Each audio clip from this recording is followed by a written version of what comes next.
Dire que le système électoral a besoin d'être toiletté. C'est son droit le plus absolu. Quand il était ministre, il ne savait pas ça. Répondez à la question. Laissez son passé. Ok. Laissez son passé. On laisse passer alors que c'est depuis 40 ans. Ce n'est que là-bas, le gouvernement depuis 40 ans. Maintenant, vous parlez. C'est l'argument. Et c'est ça, je lui ai posé la question ici au jour. Est-ce que finalement, il est jaloux, le professeur? Mais vous pouvez permettre à ce que monsieur le ministre je dis quoi? Je ne suis pas jaloux du professeur parce que le professeur n'a aucune question.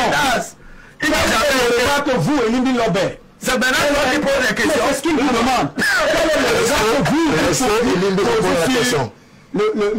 Le système électoral au Cameroun. Je suis en train de dire que vous n'avez pas sali. Quand on n'a pas pour qualifier on a passé cette maison, Maurice Kamto.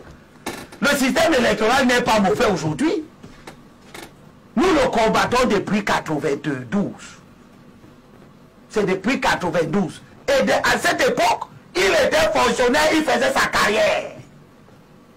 Il a d'ailleurs une outrecuidance de nous demander en 2004, sauf si vous ne voulez pas me permettre de lire son texte.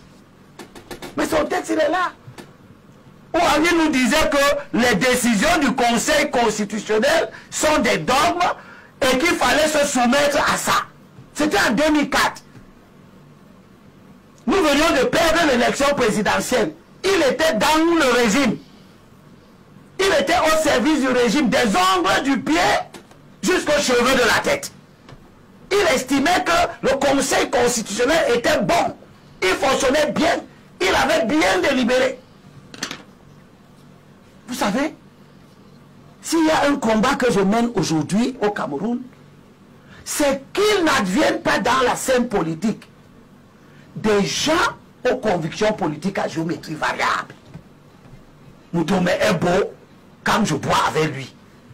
Le jour où Moutoumé me chasse de sa mangeoire, je commence à trouver qu'il est très laid. Regardez même ses lunettes. Alors que c'est les mêmes lunettes qu'il portait quand je disais qu'il est très beau. Il est le plus élégant des journalistes.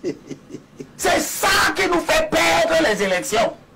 Les gens qui étaient... C'est pas le système en lui-même? Non, le système est là. C'est à nous de développer la stratégie idoine pour le renverser. Nous sommes incapables, parce que nous sommes incapables d'analyse scientifique.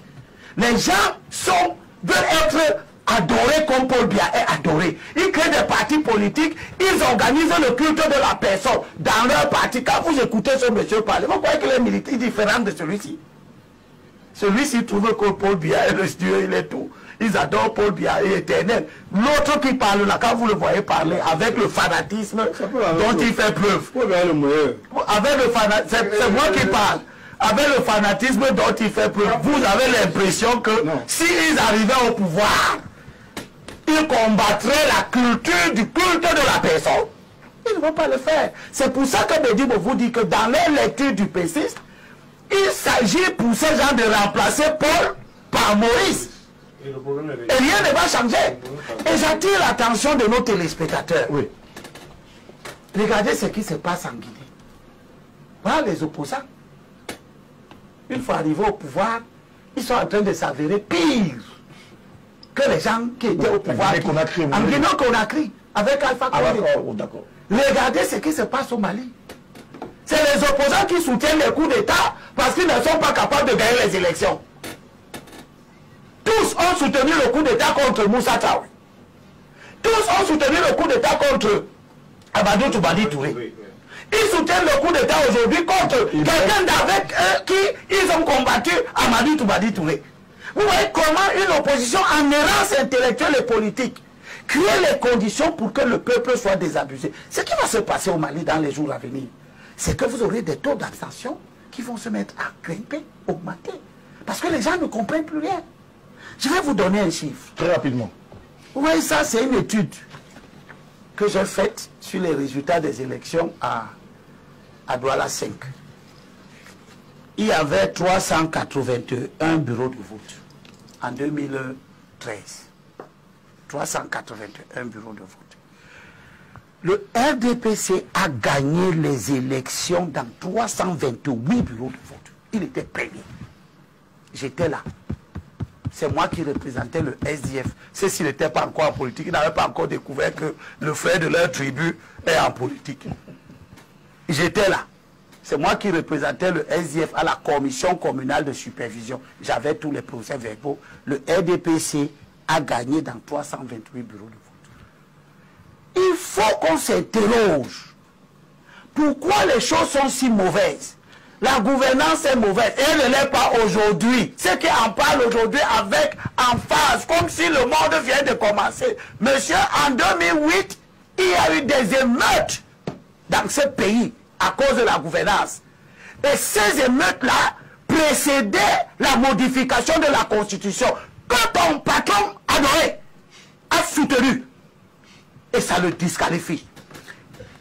328, c'est-à-dire 86% des bureaux de vote ont été gagnés par le RDPC. Pourquoi? Il faut qu'on se pose cette question. Nous venons d'avoir des élections ici à Voury Centre. 87 000 inscrits. 21 000 votants. 66 000 personnes ont refusé de venir aux élections. Pourquoi? C'est le RDPC qui a pas arrêté les gens à la maison qui n'allaient pas voter. Ces gens qui ne partent pas voter, les 66 000 là, ce sont des électeurs de l'opposition. C'est des électeurs potentiels de l'opposition. Le RDPC a fait 10 000 voix. C'est son plein. Son électorat se mobilise. Il défend sa cause. Ils sont allés voter. Mais les 66 000 qui sont restés dehors, qui voteraient-ils s'ils venaient au vote? Ça n'intéresse pas les incantateurs. Ok. Alors, je termine. Ce qui intéresse cette espèce d'individu, opposition politique à géométrie variable. Et heureusement que vous êtes là. Vous avez les appareils. Gardez soigneusement les achats.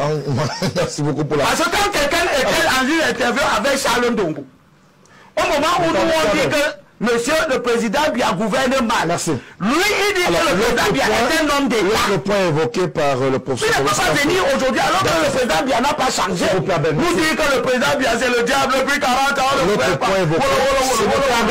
Merci. On ne gouverne pas depuis 40 ans. Quand vous étiez au gouvernement là, vous n'êtes pas...